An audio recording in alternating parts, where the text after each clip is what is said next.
Hello, everybody. Welcome to the Sunday Show on Arsenal Fan Circle. Great to see everyone chat. And of course, well, at the moment, one panelist. We've got Ray. As you'll notice, I'm not the usual host. There's a bit of a change of duties tonight. Obviously, Ray's given me very kindly an opportunity to host this evening. Also, I don't have as good look to Irish Charm or a Menudo notebook, but hopefully I can do him justice anyway. As you'll see, still on the panel, obviously we are due to be joined by Mahir. I think Tony may be joining us as well. Sam, I think, possibly might be in the chat this evening. Stan may be joining us as well. And Gary is possibly not going to join us this evening, but we may see a cameo appearance from him a bit later on. So just trying to see who we've got in the chat. So we've got BX Gunner. Hi, BX Gunner. Good to see you. Steve Denham as well. Thanks for coming. And Riddy. Hi, Riddy. So obviously we'll see a few people joining as well in a bit, I'm sure. Obviously, just before we start, don't forget to hit the like and subscribe button. If you are new or haven't subscribed yet, as people are coming in. Obviously, Mr. Tom's just joined us. Hi, Mr. Tom. I was going to say, you hate football less lately. I don't blame you. Just got that 3-0 win against Watford, so you should be feeling all right this weekend. Russ, good to see you, Russ. I haven't seen you for a while, so good to see you. Welcome. Also, the first thing, we're going to discuss the Brighton game first, and we'll head into the podcast title theme question, which is on the screen at the moment. We've got different teams, same and familiar issues. And then we'll discuss the top four race and our kind of upcoming games against Southampton and the big boys. Obviously, not a very good result this weekend, was it, Ray, to be honest? I don't know what your thoughts on that were. First of all, I want to say thank you, Matt, for taking over the hosting duty. So I'm going to try and be hands off the control system here. It's not easy to do that, I believe. Internet signal, I don't know what it's going to be like here, so we'll see how it goes. And yes, it appears when Arsenal lose, we have less panel members joining, but hopefully we'll have a few. Mahir said he will join us a few minutes late. Tony will probably want to get in and tell us all. He told us so about various things at various points in the season. But yeah, it's great to have all of you here watching today on the Sunday. It's actually different for me trying to get used to the time zone as well. It's usually 2 p.m. over in the US, and I'm here back visiting family. So I'm with my nephew's niece, my sister, and my brother-in-law, and we've just watched Manchester City and Liverpool draw in a really, really great game. Matt, that's the levels that we really have to try to aspire to, but it's going to be small steps moving forward, right? And one other thing, Mr. Tom, I'm starting to maybe hate football a little bit as well if these results continue with Arsenal. No, you're right, Ray. To be fair, that Liverpool City game kind of really showed us what top quality football is and what we should be aiming for, really, going forwards. Obviously, we're nowhere near that level at the moment. Particularly after the last couple of games.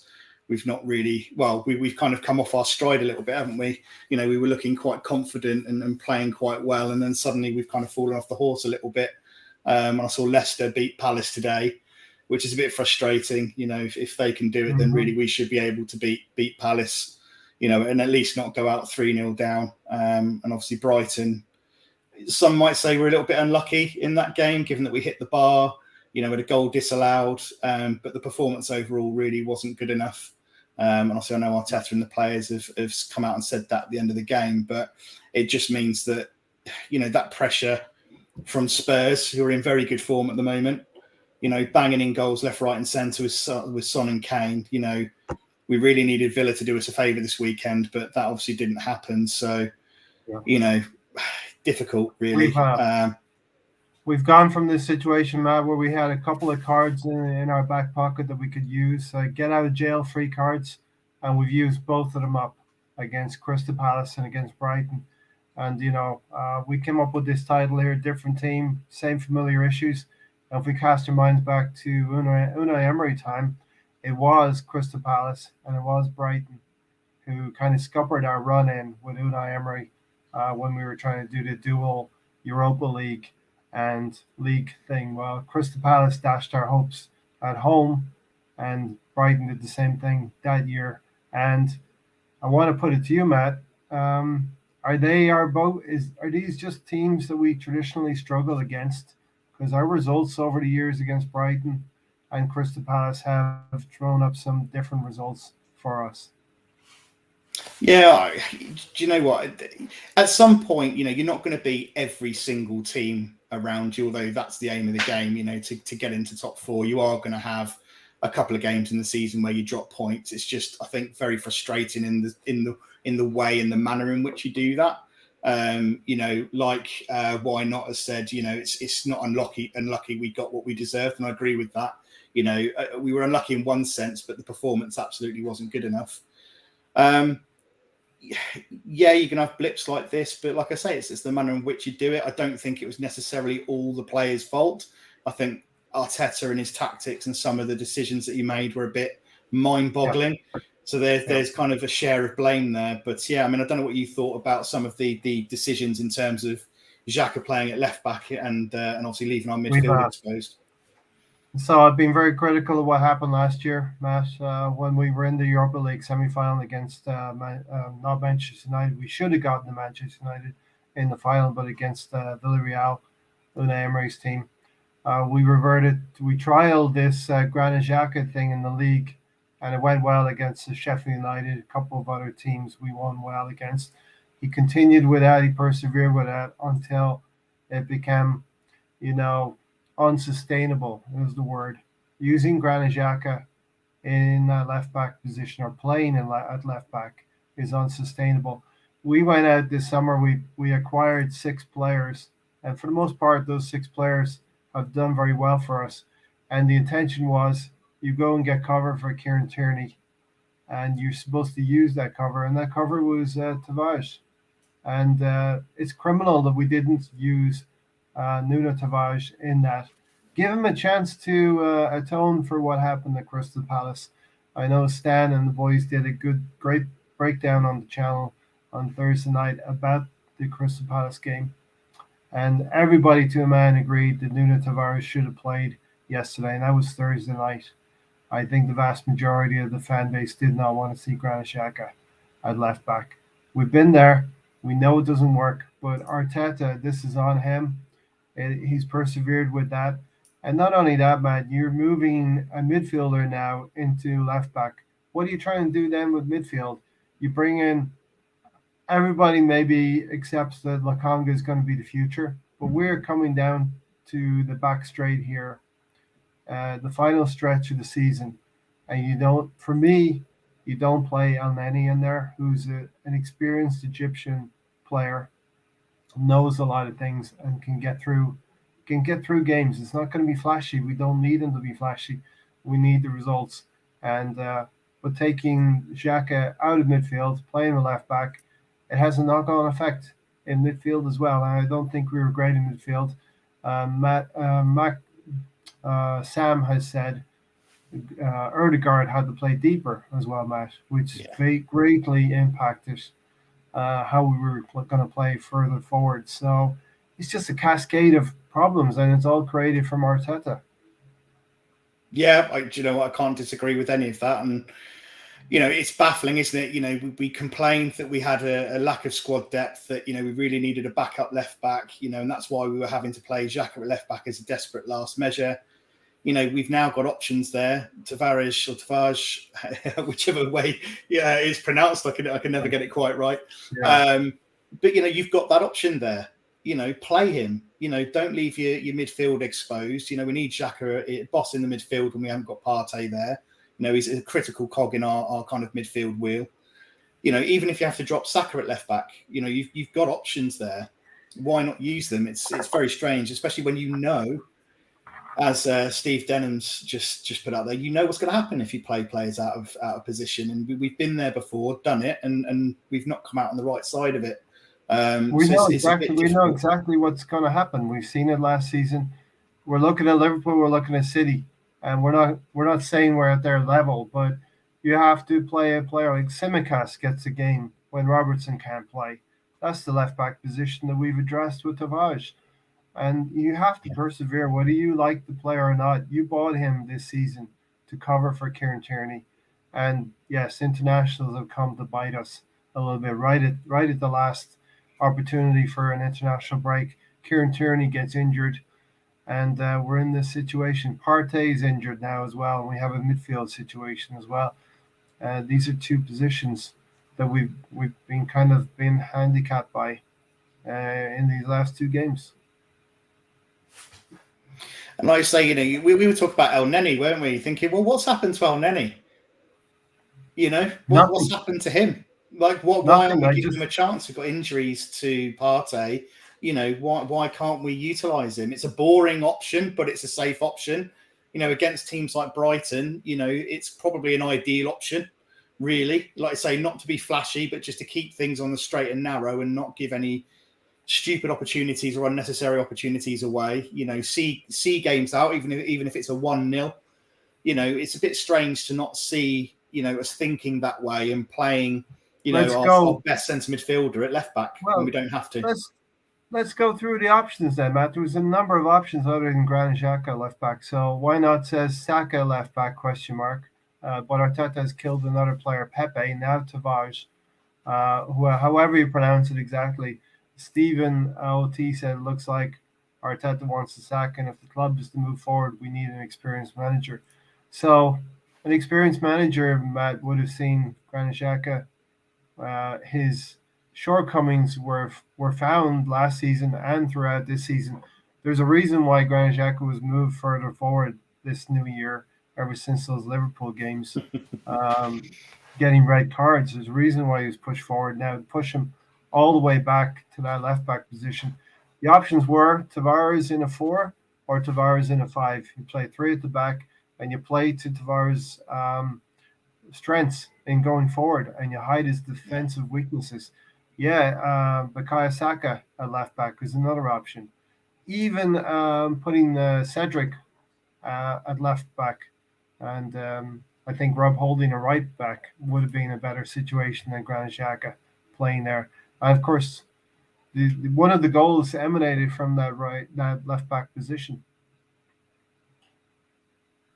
And this is the question, isn't it? I know you've talked about this, Ray, where, we're kind of seeing at the moment, and obviously we're going to come on to kind of, the familiar issues that we're seeing. But like you say, these mistakes in terms of tactics from an Arteta point of view, they've happened again. He's not learnt from that necessarily.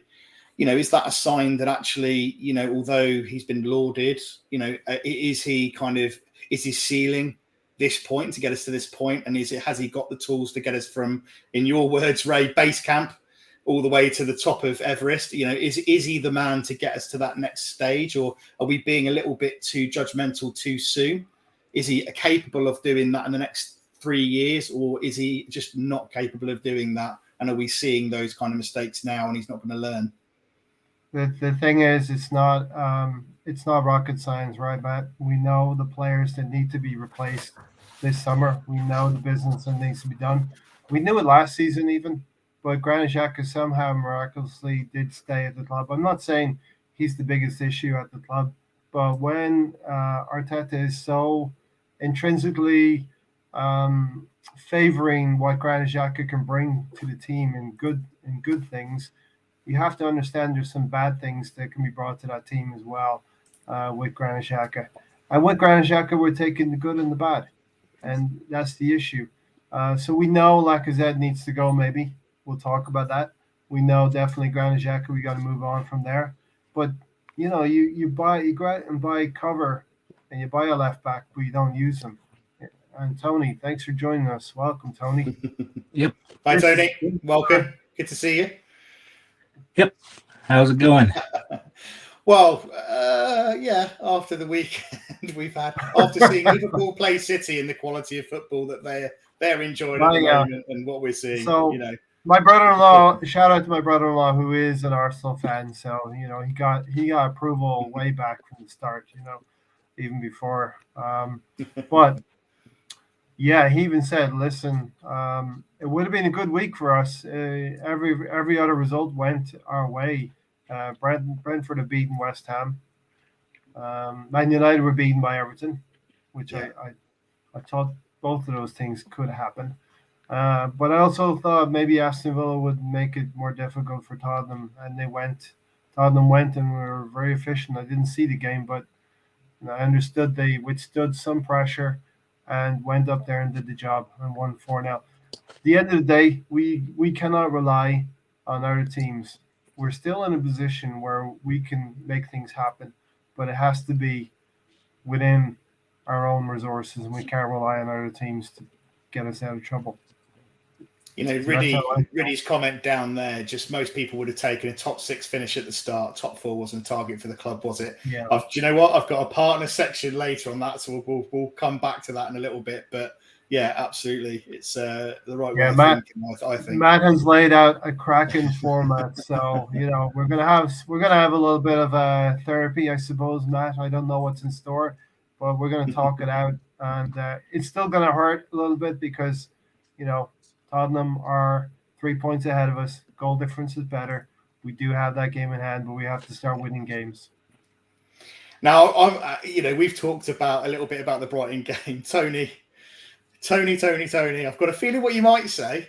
I've got a few ideas of what might be coming our way when I ask this question. But what? Bring it on! Come on, bring it on. What did you make of that game? What did you make of it? Just another terrible flat performance. Sock at left back, no. I just didn't like that at all.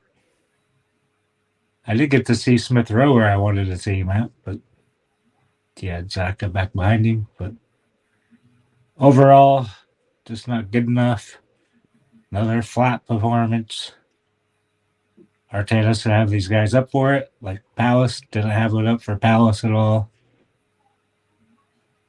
We're lucky to get a goal we did have. Just to me, so Tony, I feel looking at the Palace, it was more of a players didn't turn up at the Palace game. We had a lot of the players in the right position, in my opinion. But in this Brighton game, I think Arteta put out the wrong team in the wrong positions. That's where I would sort of look at both games, Tony. Yeah, but to me, that's part of a manager's job to have the players up for the game. Like you said, he picked the wrong players. To me, it's twofold. You have to have it on both sides. You have to have that willpower within yourself to go out and get a result, but you also have to have the manager who puts you in the right position and actually puts the right message out there, ringing in their ears as they cross that white line. Yeah, but he definitely should have had it up for him. Like you said, they should have been up for the Palace game, knowing what happened the first time. As also after international break, both the games were after that. Our players' thoughts were elsewhere. Our manager's thoughts were elsewhere. But overall, just not good enough either time. Like you said, the first time was more about mentality. This time was about the manager setting up the players wrong. Do you think, Tony, that we've got complacent? Do you think the players have maybe, I don't know, youth and inexperience? You think we've kind of taken our eye off the ball a little? I mean, it'd be crazy to think, given that we're in a top 4 race, but do you think they've kind of taken their eye off the ball a little bit, got a bit complacent? I don't know if that's almost as if we should be beating these teams, maybe. I think it's more that teams have figured out what we do and are shutting it down.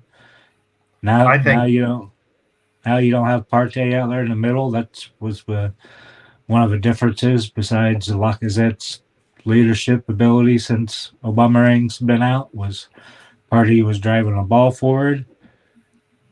January, we didn't have Partey. We weren't winning. So now Partey's gone again. Now we're not winning again. So I think there's a little bit to be said in that. I think it's completely the opposite. I think we've pretty much bottled it. We had results last weekend. Let's go back to last weekend. Brentford, shock result against Chelsea. If we had any ambition to get after a top 3 spot, we would have been laser focused on getting a result at Crystal Palace. The next day, Tottenham go and beat Newcastle 5-1. So we really realize it's got to be on our own shoulders to do these things. We go to Crystal Palace, we play flat, and we're 2-0 down after 20 minutes. Completely bottled it against Crystal Palace. We had an opportunity to get back in the game at 2-0, could have got back to 2-1. Could have gotten back, I think, principally through Erdegaard's shot there. But then he conceded a penalty and it was 3-0. Then you have an opportunity to go against Brighton, a team we've struggled against. We know they're going to be good at low block. We're a low block team, and we just didn't turn up. We played with urgency in the last 10, 15 minutes when we had somebody like Pepe on, who introduced a little bit of chaos to the game. I thought we were pedestrian. I thought we were. I'm sure we'll get into that offside goal when we download the whole game, but I clearly thought it was onside. You see the foot of the goalkeeper playing Martinelli onside, and I just couldn't understand that. But VAR. Why does it take 5 minutes? Why does it take 5 minutes to decide that and get it wrong? Yeah, unbelievable. The whole clear and obvious thing. If it takes 5 minutes to look at it, how the fuck is it clear and obvious? And why not has a good point there. Vieira, the teams are starting to figure out what we're doing here. Saka needs to do a little bit more for me. You need your best players in the vital parts of the season. You need your best players to be more consistent. Saka is very, very good, but he doesn't impact every game. So we do need more of that.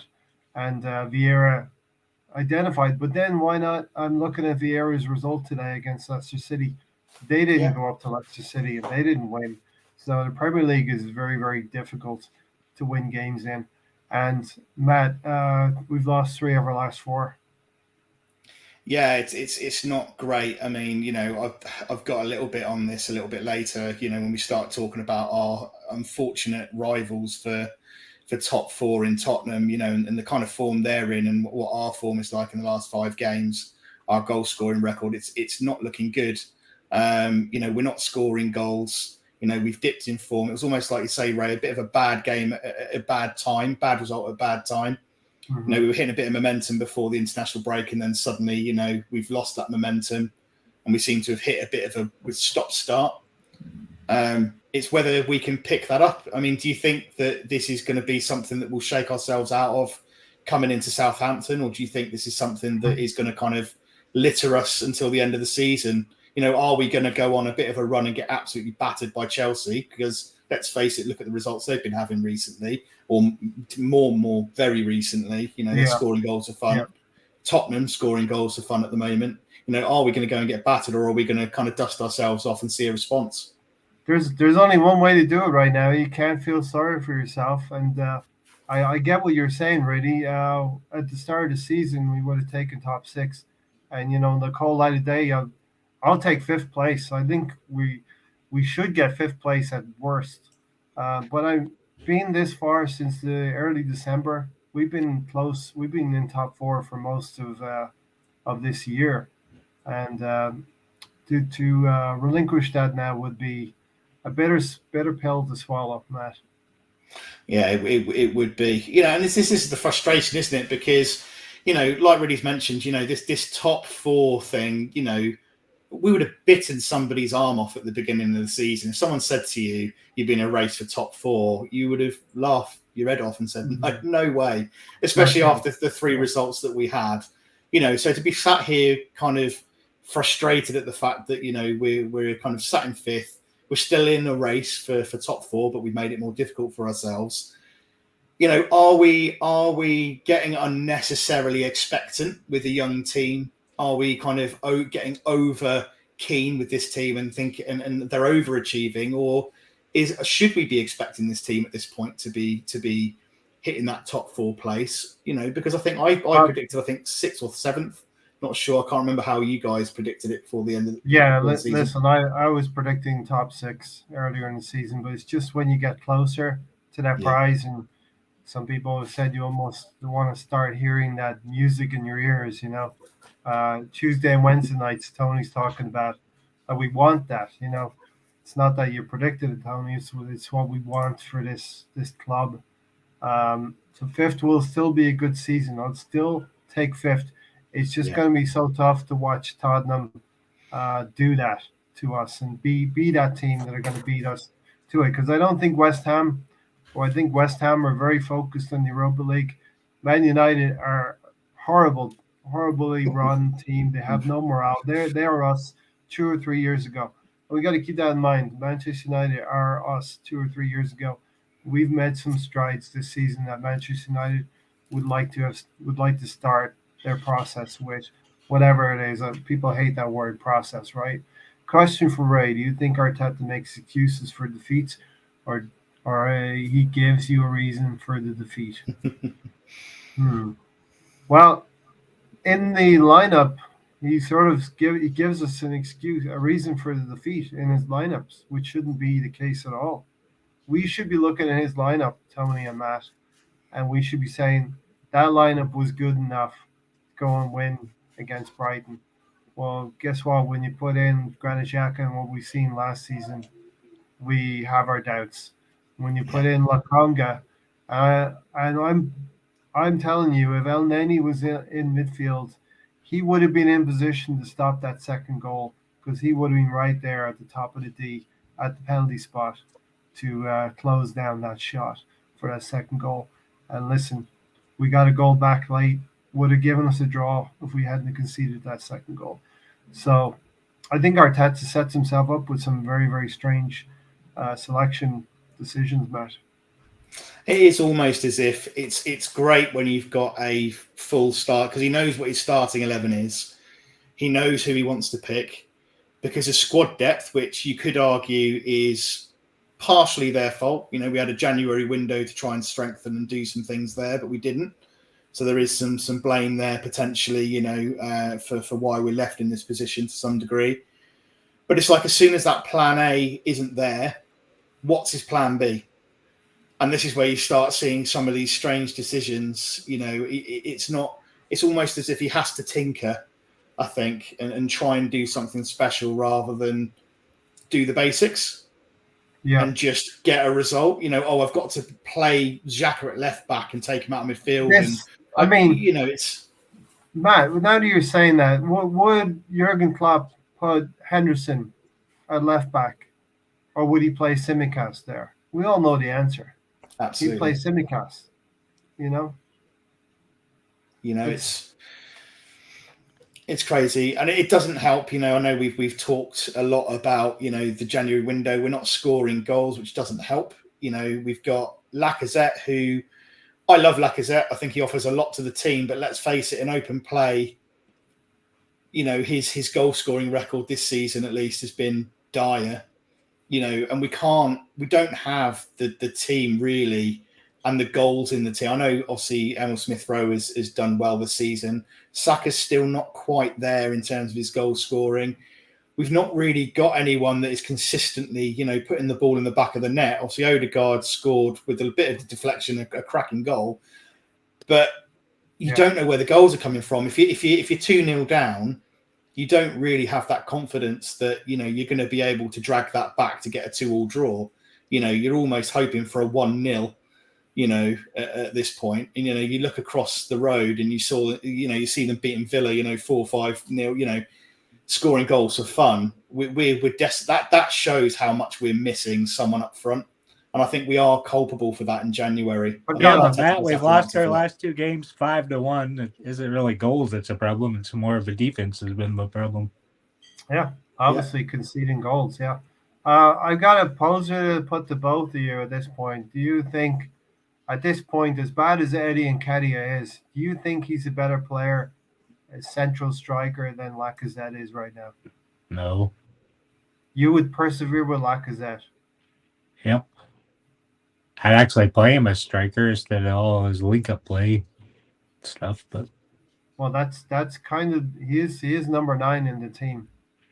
I know, but he's number 9, but he doesn't play number 9. Let me ask you one thing then, Tony. If you play Eddie Nketiah, is he going to drop into midfield if you play Eddie? He's going to be your striker who wants to get on the end of things. He's not going to go into midfield. So you have a clear and defined set of instructions for Eddie to play to. When did the team get better, right? It's when Lacazette came in and his leadership and all that. Yeah, he isn't scoring goals. But he's not he scoring also not goals. put in a position to score goals. We're talking about teams scoring for fun, and Arsenal are not one of those teams. And he's not going to get you the goals.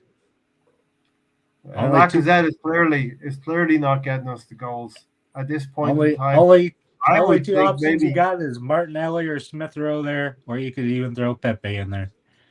I would argue if you put Eddie and Nketiah and give him the minutes that Lacazette's been getting, he would score more goals than Lacazette. I would probably agree with that. He hit the post yesterday. We haven't seen him score in the league, Ray. He does it in other cup competitions. He's just not good enough.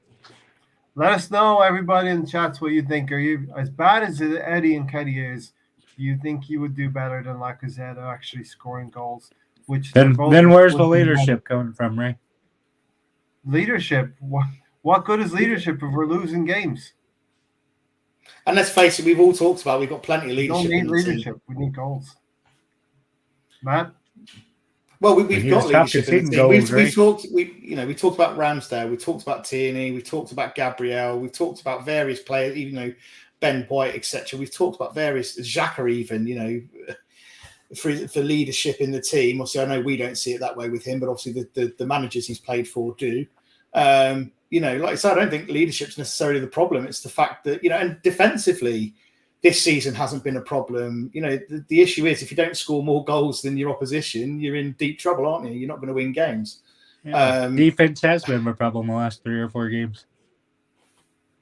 Yeah, we're not scoring goals either. We're not scoring and we're conceding. Yeah, it's not great on both ends, is it? It's a bad combination.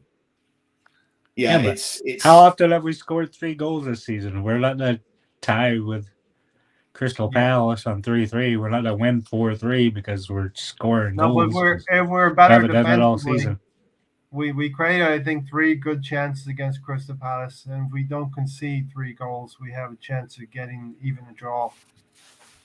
That's the point, right? Defense, let in 3 goals. But this is where we were saying the different teams saying familiar issues. Against Brighton, for example, it looked like we only woke up in like the 80th minute. It's that similar issue that we were having earlier on in the season and last season, we had it quite a lot where, we'd start very slowly, we'd be second to the ball, we'd go a goal down, then we'd wake up, or we'd get late on into kind of the 60th, 70th minute, and then we'll have a go. You seem to be seeing that, especially against Brighton. Are we starting to see kind of old issues? After 2.5 years, I can only think of 2 games where we had a complete 90-minute performance. And now we can't even put a full half together again. And do you think that's, is that just, again, are we being a little bit harsh and too critical? Is it a case that, everybody's been talking about youth and experience. We're going to see these blips. We're going to see dips in performance. We're going to see this kind of thing, where we turn it on and turn it off a little bit. Is it that? Most of those guys are still 24 years old. They're experienced enough. They know what they're doing. They're just not going out there performing like they should. They're coming in flat. They should be ready to go, especially knowing what Palace did to them first time. Like I said, we should have lost that one, but Lacazette came on, got a 95th minute goal. I think it's Arteta's not preparing the players. They're not quite sure what to do. But then again, Tony, he keeps kind of twitching the formations around. What we're seeing, Matt. Sorry to cut everyone off, but what you're seeing is young players cracking under the pressure of what's being exerted on them by other teams around them. And the expectation's there now. Everybody's saying, well, top 4 is there for Arsenal to take, and these players, they need to figure it out pretty soon. But and I do think we'll see a response, and I do think we'll pick up some results to get us back into this battle. But I think we're seeing young players not used to this pressure. We've already should see it with other teams dropping points left and right. Yeah. Joe, I've got to agree with this comment from Stephen. Why are we not playing Martinelli as a centre forward? It's turning my hair grey. Look at it. Mm-hmm. That's not the reason. It's definitely part of the reason. We have persevered with Lacazette, and I'm sorry he hasn't scored enough goals. That's just the fact. Yeah. And he's not creating and he's not assisting anymore since the Watford game, I believe. He was very good up until then, but that Watford game was 3-4 games ago. And, I think we need to look at something else. We need to be a little bit, think out of the box here, because we need goals to get through these next 8 games. And losing these 2 games against Crystal Palace and Brighton, we're going to have to pull out some really big results down the stretch. Now, looking at our remaining fixtures, we only have 3 of these 8 games at home. Leeds United, sorry, Mr. Tom, we really do need to have 3 points there. We're going to have Man United next, and that's going to be a huge game, next home game. Yeah. And the last home game will be Everton. Hopefully, Everton, their fate will be sealed by then, and we're going to have a final day victory over them, because we're all going to be nervous if it goes into where Everton needs something, and we need something on that final game.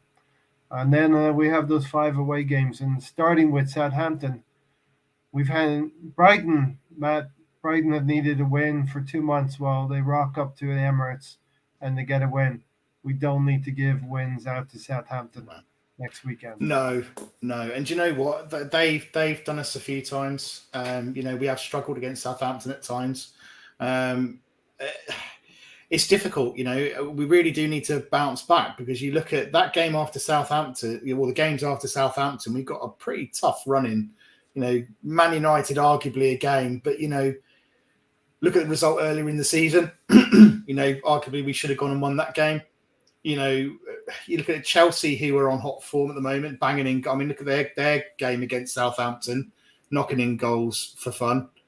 That should give us a little bit of a hope. But then, Southampton spurned, want to make a difference. They may make it difficult for us. Yeah, can I just say why not? I said Palace are a young team like Arsenal, newly formed, no excuses of age. Well, they went to Leicester and they lost today. Why not? So, young teams do lose games. It's just a fact. Sorry, Matt. And this is the thing. I think sometimes just having some context, it's difficult, because I throw this around my head a lot. You get really frustrated with results like these, and you're just thinking, why are we not beating teams like Palace and Brighton? Both of these teams can play well. Crystal Palace can play good football. Brighton can be a very difficult team to play against. It's not a given. We've all said that this season. It's not a given against any Premier League team. They can all get results against the big boys. We've seen it, even this season, getting results against teams you wouldn't expect. It's difficult. I think some context sometimes is needed, but I think the response now is how we respond going into Southampton and this next run of games, because the last thing we need is heads to drop and go and get thumped by Chelsea, because that would be a real downer to the end of the season, wouldn't it? If we've come this far this season, we've been pretty consistent, we performed pretty admirably for a young team, done well, to then finish the season, going away and getting thumped to Chelsea, having a poor performance in the North London derby. We really want to see a big response. I'm not willing to give up on the season right now, Matt and Tony. No. Look at Liverpool. They refuse to give up being 14 points behind City. We're in our own race with Tottenham. We can't afford to give up at this point in time. Liverpool persevered. We need to do the same thing. And Liverpool are still in the title race, and we're still in the top 4 race. Simple as that. But, we're going to run out of chances if we don't start taking some victories and some wins. And probably these last 4, if we can get 4 or 5 wins, that's what we're going to need. 4 or 5 wins and maybe a draw here and there can get us over the line. But we need to start winning, and it starts at Southampton next weekend. Yeah. Big game for us, and I think I would like to think they'll all be wanting to see that kind of response. I mean, I know Ramsdale in his post-match kind of interview was saying that was supposed to be our comeback game, and that didn't happen. So I think they'll be feeling that. They'll be feeling very disappointed in the sense they were wanting to bounce back in that game at Brighton, and it's not happened. They'll be wanting to put things right, and we've seen this after we've lost. Heads haven't dropped, so I'm quite confident, or quietly confident, that the team will rally and we'll see a better performance against Southampton. I don't think Arteta was best pleased after that either. I think he made it very clear in his interview as well that wasn't good enough. So I'd like to think against Southampton we will see a better result. But, again, going against Southampton, who just got thumped by Chelsea, sometimes it's not always good to play a team that have just been thumped, because they're not going to want to let that happen again. So we'll see. But injuries are costing us. It just goes to show how a couple of key injuries to the squad really, really has impacted us this season. Yeah, Gary has mentioned that numerous times. I've agreed with him as well.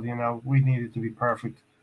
We needed to be 100%. I think Rohan put it perfectly on Thursday night. The club did what the club did. You can't revise history. You can't look back. You have to move forward. And that's what happened. You can't be like Piers Morgan either, Tony. Oh, God, do not mention that guy's name. You can still look back and look. To me, you can look back. It was. Well, that's just looking back at history. What should have, could have, would have done. It's not. Yeah, but if we could have solidified top four. Instead, we weakened ourselves by getting rid of two players. I agree. To play left back. I agree, but you can't complain. Niles can both play left back. Or it could have given you an option to go with a back three. I really don't like holding in a back three, but there are things that could have been done. I think of all the options to cover Tierney's, I think that'd be stupid if fans sit here and just blame injuries. No, you could have strengthened your team, but you weakened it instead. Because people are going to reflect back on a season and they say, "Oh, the injuries killed us." No, not strengthened in January. Killed us. We had the player. We have the player. He was sitting on the bench. He wasn't used. We have the player to cover an injury at left back. He wasn't used. That's on Arteta. Yeah. Could have keep it simple. That's what I kept saying about competitions. We weren't playing the youth. We were playing soccer every damn game. Look, here's the thing. I want to talk about this a little bit as well. We could have fielded weak teams. That's how they get experience. You don't get experience in training. You have to go out and play matches. Either you need to be integrated into cup competitions or you need to go out on loan. I'm not going to sit here and be an Arteta apologist because maybe I'm seen that way. I'm not an Arteta apologist. He's done wrong. He picked the wrong team, and he's probably destroyed the players' confidence now. I thought I was reading in the newspapers where he sat down and talked to Tavares and told him why he was taken out at Crystal Palace. Well, you had an opportunity to show the player that you trusted him, you believed in him. You could have played him as backup to Kieran Tierney, who was injured, and you didn't do that, Arteta. And, manager has to trust the player, but the player has to play well.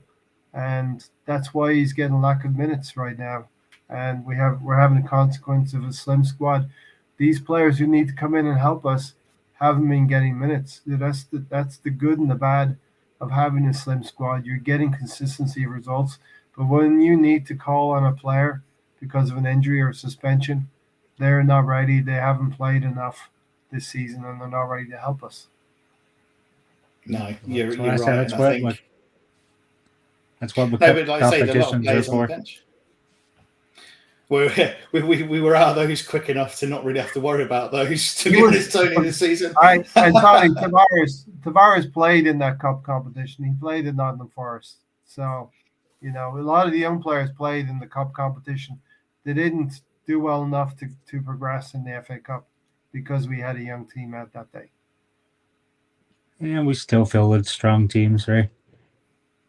Not against Forest. It wasn't a strong team. How about other ones we did? We did in the League Cup. We got to a semi-final in the other ones. We played Liverpool, the eventual winners. Yeah, but should we been playing Saka and those players, or should we have been playing our reserves? And I don't know. I think once you get to a quarterfinal, you want to try and win the competition. That's what happened in the Carabao Cup. For me, you get to a quarterfinal, you don't just play young players. You don't play your second string. No. You want to win the competition. And I think Liverpool made a decision very early for their goalkeeper and said in the semi-final he was going to play the final after he won. So anyway. And the question, this is the next question I was going to ask was, with the results at the moment being inconsistent, the fact we've got a very thin squad, top four, although we're in that race, would you say we're just not ready for that yet? Do you think actually, like we've mentioned and we'll come on to, finishing 5th or 6th, to many will still be considered a good finish for this season. Disappointing given what we could have won. But are we just setting ourselves up for a bit of a fall going into a Champions League with the squad as it is, with us being as kind of inconsistent as we can be? Is it a step too far, too early for us, do you think? You are always, just as if you get to a quarterfinal of a cup competition, you want to go and win it. If you have an opportunity to get into the Champions League, I believe, and I think Tony will agree with me, you try to take it, you try to get into the Champions League, and then the club has to adjust in terms of their targets for the summer. So there's always going to be that question, Matt. Maybe get into Europa League, we can build slowly, build block by block, methodically, up to getting into the Champions League and then challenging for a title. We've just seen the standard required to do that, and we know it's going to be a few years for Arsenal to even get there. But I always believe if you have the opportunity to get into the Champions League, you take it, and so you have to do the best that you can in the league and see where the chips fall. Tony? Yeah, falling in at 5th or 6th, I don't know how you get the players you need to strengthen more of the numbers we need, because we need a lot of players. We're way too thin. But I don't see how you get the quality and caliber of players you need not playing Champions League. I think we could have went and got the players in the summer if we finished 4th. Like I said, we screwed up in the winter by not bringing in reinforcements, thinned the squad out even more. But I don't understand why he did it. You had players at AFCON, and he still built a weaker team by getting rid of players. But for me, there's always top 4 or bust. Not this season, but the upcoming season. We're at the be in the Champions League because there's going to be so much of a payday with 10 group stage games instead of 6 with new format. We're at the be in the 23-24 Champions League. And I'm not sure how we're going to do that because the other teams are going to be strengthening. Top 4s will be hard to get into again because we're not going to be able to go troop top strikers, top midfielders, all that. It's going to be more difficult. It's easier if you're in the Champions League. That's why our experienced players are quite important in that process, right? Because obviously with a squad of very young players, obviously our experienced ones are going to be lent on very heavily to try and guide our younger ones to kind of improve, settle them down when you get to difficult times, like key parts of competitions, post the group stages, potentially in different competitions, or when it comes to crunch time like this, like the Assembled says, who do you think, Tony, are our experienced players in the team, and who would you trust to improve the youngsters? Would you trust them? Trust Lacazette. Other than that, I know Gabriel kind of seems like it back there where he shouts out and stuff, and Ramsdale to a certain degree. Besides that, I'm not really sure who's on there. Odegaard is too. But outside of those 3, it's kind of hard to pick who's a leader. I think Ramsdale at the back, goalkeeper, I think he's experienced enough. He's had a number of experiences now to warrant that. And I think we've seen an example of that with Gabriel's mistake against Wolverhampton Wanderers, that he's been sort of like G'ing them up. I think Ben White can be that player as well. He's experienced enough. I think Kieran Tierney, when he's in the team, he helps us. But those who are older, Granit Xhaka and Lacazette, Lacazette has been pretty decent in terms of advocating, namely getting Xhaka out of trouble from sending off in recent games. But yeah, Odegaard's another one. He's the captain of his country. Those are really the only ones I would trust. So I think, like I say, experience doesn't necessarily come from just being older. Like I say, there's a lot of young players who you would consider to be very experienced players just by virtue of the fact that the level they play, the fact of captaincies at other clubs, Like you say, Ramsdale's had a lot of experience, at various different clubs. His personality as well, his personality type would lend itself to being able to, put your arm around another player and being able to guide them, and guide them along the right lines. So we have got players that can do that, but like I say, we are lacking in that player of the kind of 27 to kind of 29 age bracket who have, got the class, but have also, been there, done it, won it, importantly, and can kind of give our younger players experience. Because in our team, who has been through, a top 4 challenge in our team? Who has kind of, been there, done that, seen the end of the season and how to see that through, see games through. It's difficult, isn't it? Because you haven't really got that kind of player. Yeah, we haven't at the moment. We don't have those players. And Ross has just mentioned, question for me. So do we keep Xhaka for next season? To be honest, I think it depends on who we get in. I would like to think no, and I know Ray's shaking his head as well. I personally, no. I think he's had his sell by date and his use by date. I think he's definitely one that should be out the door. Yeah. He's got some fuzz growing underneath his armpits. He's got that mold growing there.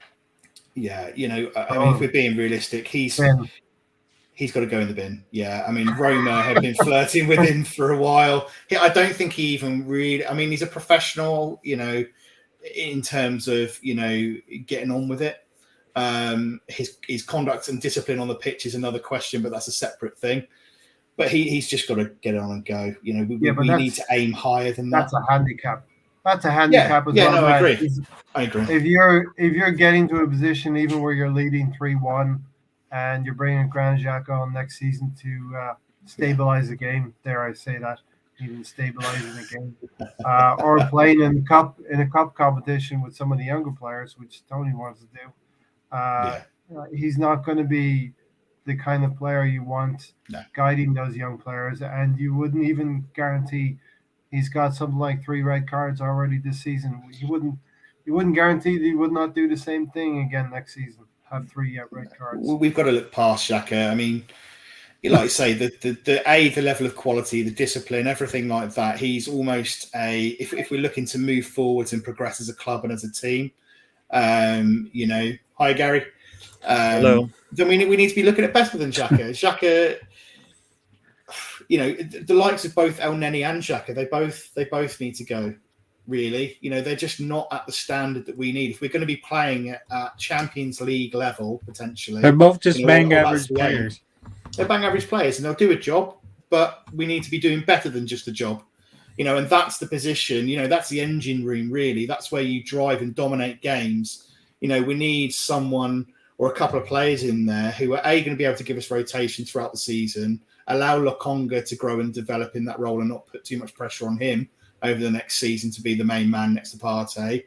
But that's where, when they're talking about a sprinkling of stardust to get us to the next level, that's probably apart from your centre forward position, that's probably the one that you're going to need someone of that kind of 27 to 29 age bracket at the top of their game who's going to really give us something. Like you look at De Bruyne and those kind of players, the vision, the quality, the passing, it's just another level above, and we just do not have it. We need to get to Chelsea level right now. That's the next step. Be that third rung on the ladder. That's a step in between. I think Chelsea is. We're far from being able to. That's where we need to get to. That's why I said. To me, there's not a coincidence that we haven't been in the Champions League since Granit Xhaka's been there with us. I don't think it's a coincidence at all. Poor Granit. Yeah, I would like. Let's never say poor Granit. He brings it on himself. Poor Granit gets 115,000 a week. He acts like he's poor Granit to all the referees. You know what I mean? Yeah. No, I mean, as much as we want to, we can harp on Xhaka all we want, but this is. And I still want to be surprised. This was a team. This is a team. Everybody in this team, Arsenal, has contributed to the downfall and where we stand right now. Xhaka being on the team isn't the only reason, but he does stand out because of all the the team the managers that stick up for him and back him and say that he's a leader, and they even indirectly they may not say it, but they do treat him like he's one of the more senior players that we need to lean on, and he's proved them wrong every time. And he's just not that player that we get. We're not getting the player that puts on the red shirt for the Swiss, right? We're not getting that player, right? He doesn't play anywhere close to the same amount of effort that you see him when he plays in a European game. I've yet to see that where I'm like, damn, that was pretty good. He was out there driving up and down the field, putting his, going all out. We don't see that here.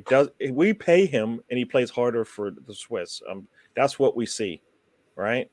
He gets man of the match when he plays in European football. He's far from that when he plays for us. But that's another story. If we're talking about today, it's not necessarily a mess, but the team took a risk and it failed miserably. They took a risk that they didn't have to make too many changes moving forward, and it hurt them. And now we're seeing the results of that. Seeing the results of that. Sure. Hi, Brownie. Good to see you in. Just seeing you join us, and John Wayne as well, just to say hello to these guys that have come into the chat. So good to see you. We've obviously just had Gary join us as well. So obviously you jumped straight into the chat and got going there, Gary. So good to see you. Yep. Yeah, I'm happy. Did you manage to see the Brighton game? Did you see the Brighton game and watch I did. it? Yeah, I did a watch along with Ryan. So I saw it. It was just for 80 minutes. We didn't look like we had a chance to get back into this game, whether we scored or not.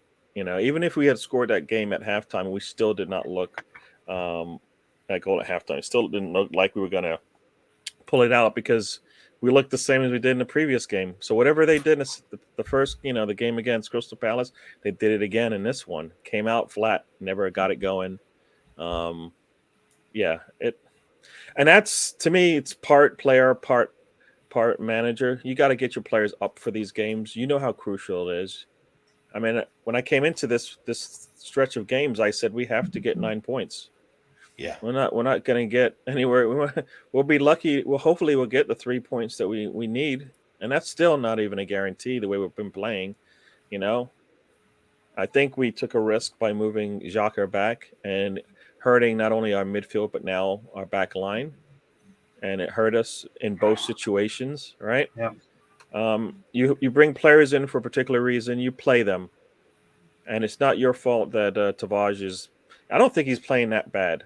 For what you're not giving him much. You're setting him up to fail. He's failing. So there you go. You know what I mean?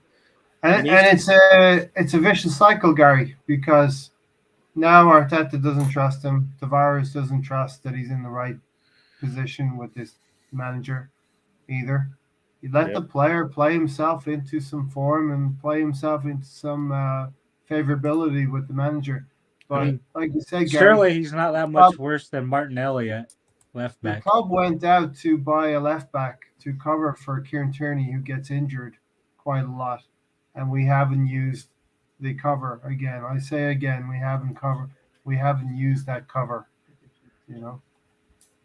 No, and it's madness, isn't it? When we all complained, and the excuse was there about not being able to, cover those positions because we didn't have any squad depth. We go and buy left back and we don't play, and it is madness. But there we go, And you're looking at the likes of Spurs, Sabi, who've now leapfrogged us, playing. Oh, leapfrogged us. I thought that was me then. I was thinking, who's in the room? I've just been sorry, Ray. My nephew just pranked me with this, My eyes. What's happened to Ray? He's became a City fan. That's the banter that I have to live with. But he was worried. He was so worried he'd have to go to school, with Liverpool having beaten them. But he's happy they're still top of the league, For how long? I just want to talk about kind of the top four race as it is, because obviously it's hotting up now, really, given that we've slipped, given that we've given. Before you say that, Matt, I just want to say a lot of our fans already think the race is over. I'm not willing to give up. This is it. And this is it. Is there time for a reality check? Which is the next banner. So can we or can't we? Or Conte, can we or can't we? Can't we or Conte? Time for a reality check. You know, and it's this age-old thing that we were talking about a little bit earlier on. I think it was really that mentioned it. You know, pre-season, you know, me included, I think I maybe even put us about 7th or 8th. I can't quite remember. You know, I don't think anyone expected us to be getting above 6th place. So to kind of, you know, be sat in kind of 5th place, you know, still pushing for 4th, although, like I say, many will kind of think that slipped from our reach now, and that we're you know, with the games that we've got now remaining to the end of the season, and when you look at Tottenham's games, you know, going to the end of this season, you know, they're probably in a bit of a better position than we are. We've got some very difficult games coming up. You know, if I put our fixtures up on the screen at the moment, obviously we've got Southampton next, then we've got Chelsea, which is going to be very difficult. United, you know, although they lost to Everton, I still think they might be a difficult one. West Ham, Leeds, Tottenham. Again, Tottenham flying at the moment. That's going to be a challenge, especially I believe that's away. So, yeah, a challenging game. And then Newcastle and Everton. And then you look at the likes of Spurs, who have got Southampton, Chelsea. Oh, sorry, here we are. Where's the Spurs fixtures? We'll take that one off. Yeah, sorry. scrolling at the bottom.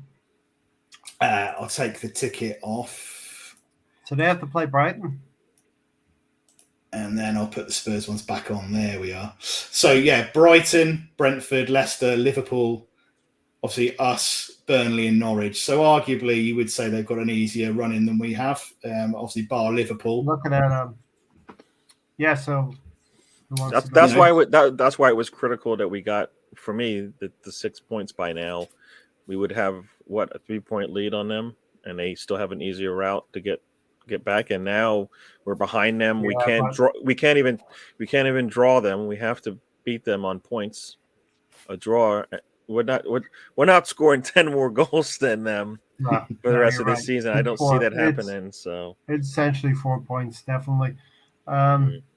Looking at Brentford, they've come in some form, and you know, some people have been talking about Ivan Toney, and I'm sort of starting to get on the Ivan Toney train a little bit. He's done very well this season. I had him on my fantasy team this weekend, and actually he did all right for me.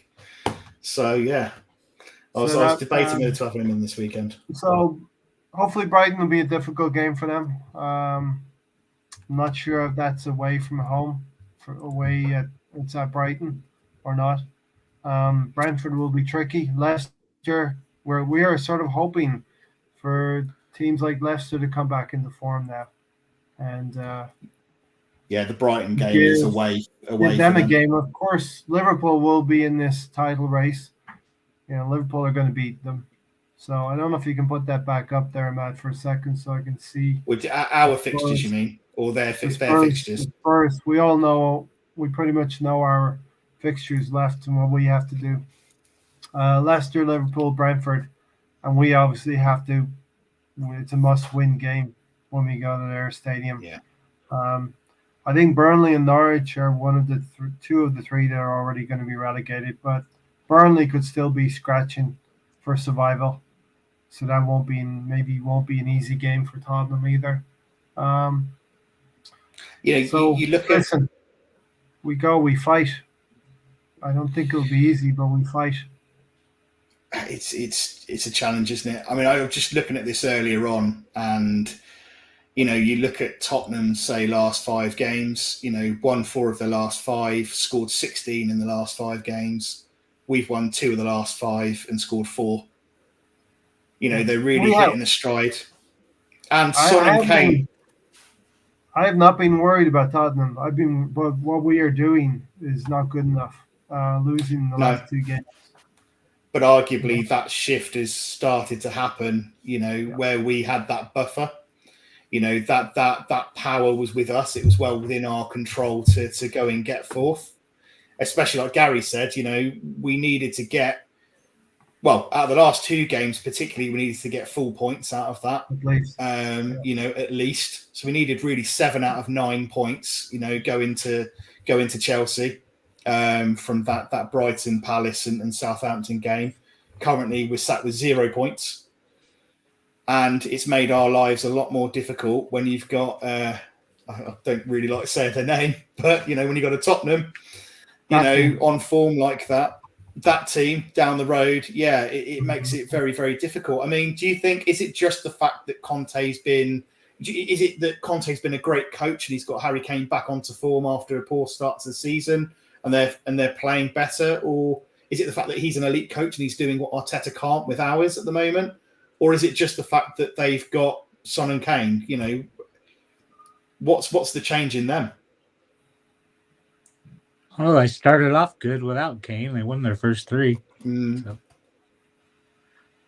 Yeah, I think Son is a big factor in their business, and they've gone out in January and got a couple of loan signings that are starting to help them. Kulusevski, and I think there's another player at the back, Betancourt or something like that. I'm not sure what his name is, but he's transformed. They've transformed him a little bit.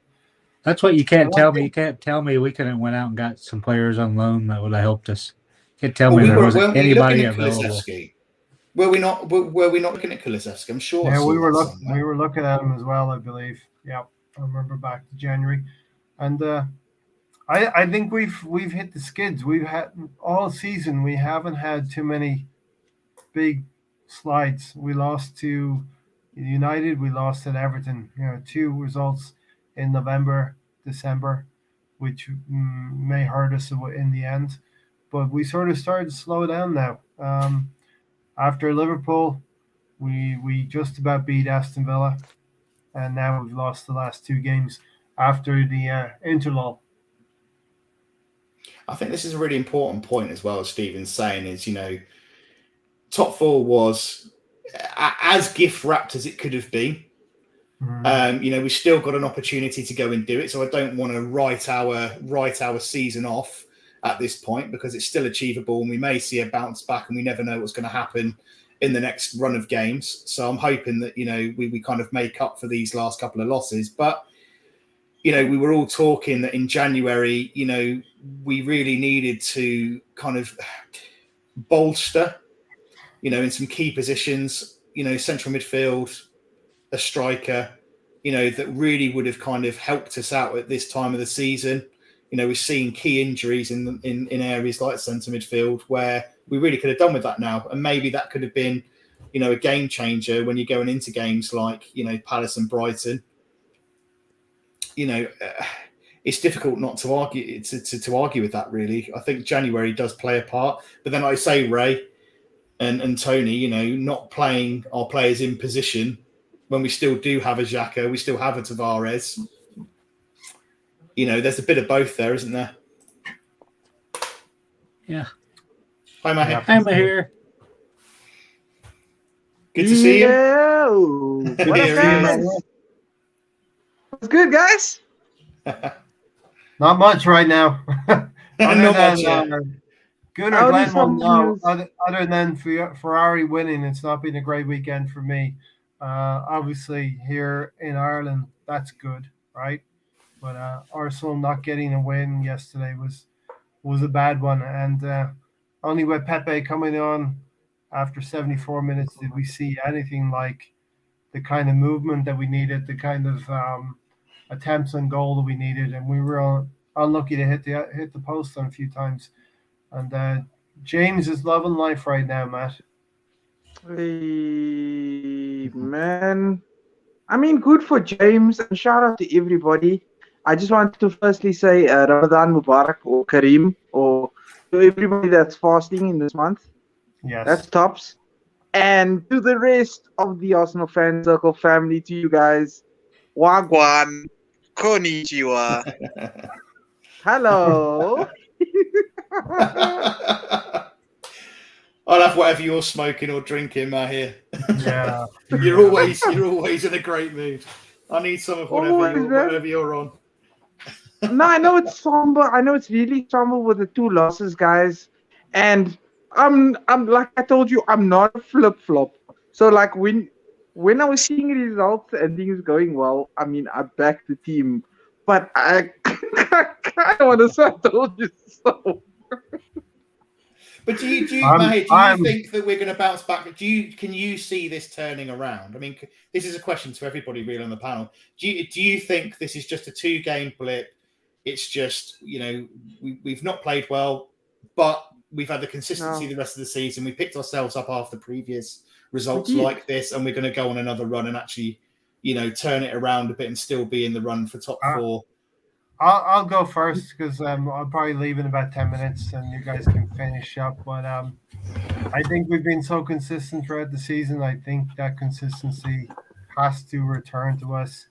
I don't want to contemplate losing out, not getting many wins from now to the end of the season. I think there's still a lot of football to be played. There's 8 games left for us, 7 for them. And there's lots of twists and turns in this season, this roller coaster season. Looking at Tony. No. Okay. Don't want to hear of a roller coaster. Roller coaster season. We don't want a roller coaster. We want a nice, smooth, steady ride. We're gonna have. You want to know? You want a nice, slow steam train, don't you, Tony? I think just chugging along. Just chugging along, just staying in the top 4. That's all I want. We can have the highs and lows of a game. That's fine for that roller coaster. That's not football, though. You have Liverpool fans and you have City fans today stressing out over a game, a really, really good game, and that's where we need to be. But that's not football. Football is not easy. Wins are not easy in the Premier League. That shows us every weekend. This Premier League, we have upsets. We pick upsets for a reason because there are upsets every weekend in the Premier League, and it doesn't go to plan all the time. I do think we have to exert some pressure on Tottenham. They've done it to us. They've exerted the pressure. I think we have to start doing that now. And it's the thing, we can't rely, I know Hi Brownie obviously said, I do think that Spurs have a bad run due. I sincerely hope so. I think we all hope that. But it's what we always say with Arsenal. It's in our hands. We need to focus on what we're doing.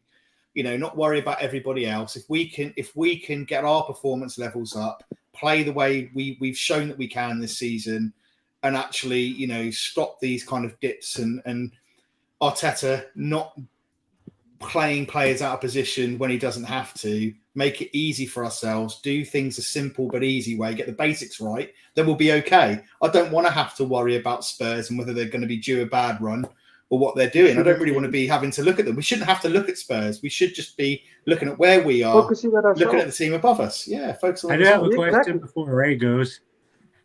Because there's... What's that? Right now, there's 6 points in between the top 4 to 7th. If we finish 7th, do we keep Arteta? No. Gary, what do you think? No, I mean, no.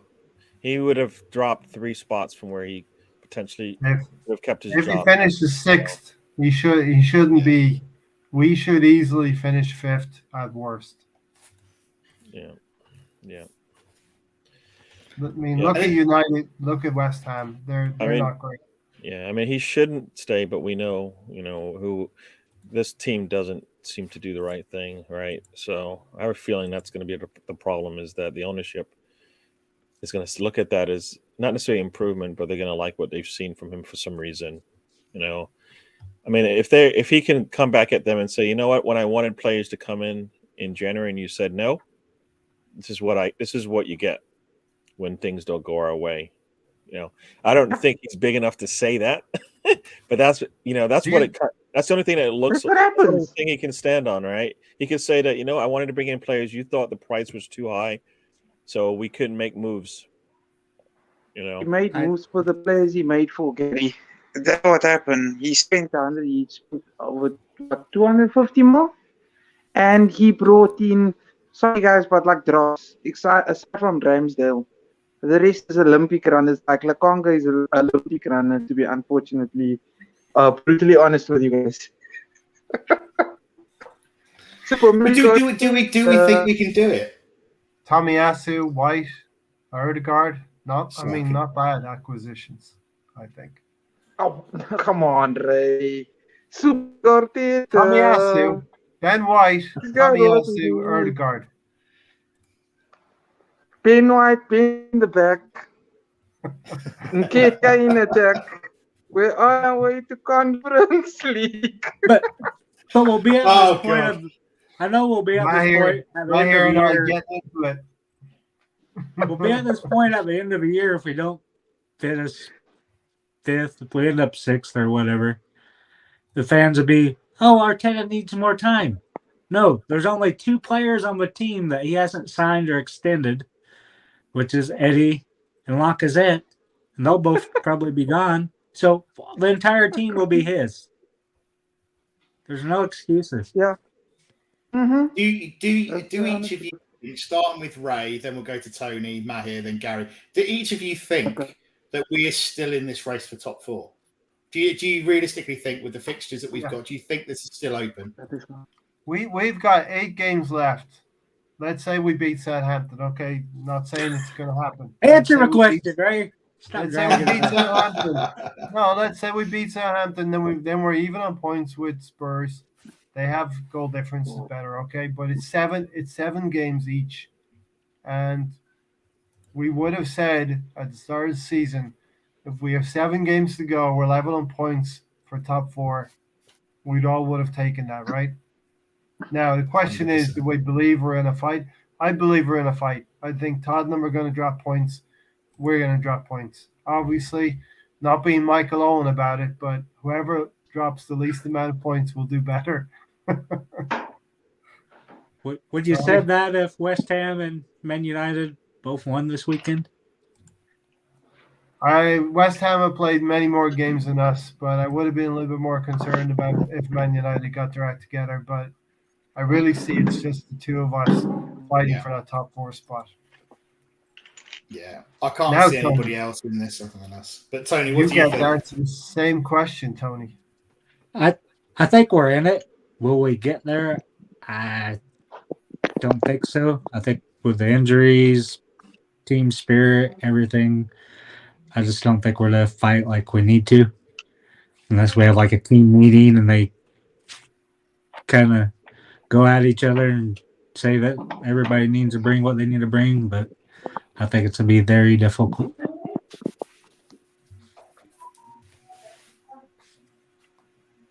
Mahir, what do you think? Are we still in this, or have we been served a knockout blow with these two games we've just lost?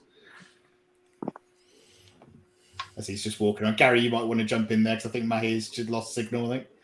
Mahir's doing a standing 8 count. Yeah, I mean,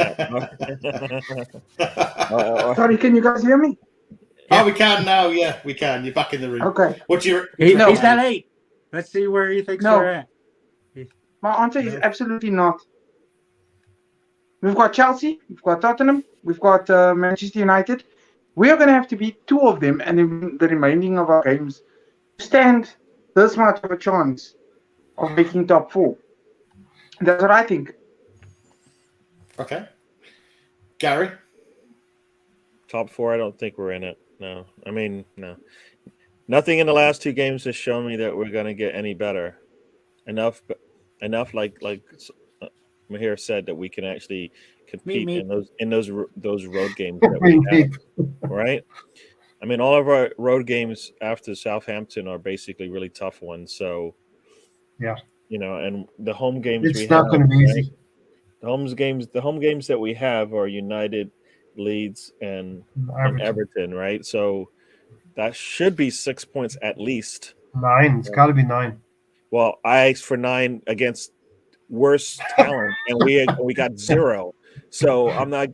So home game against anybody. We played Brighton. They hadn't won in 2 months. They scored 1 goal in 2 months.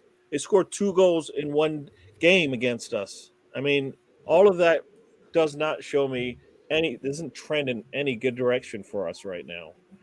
I also saw that they hadn't scored. They hadn't won a Premier League game in April or something. Crazy stat like that. Yeah.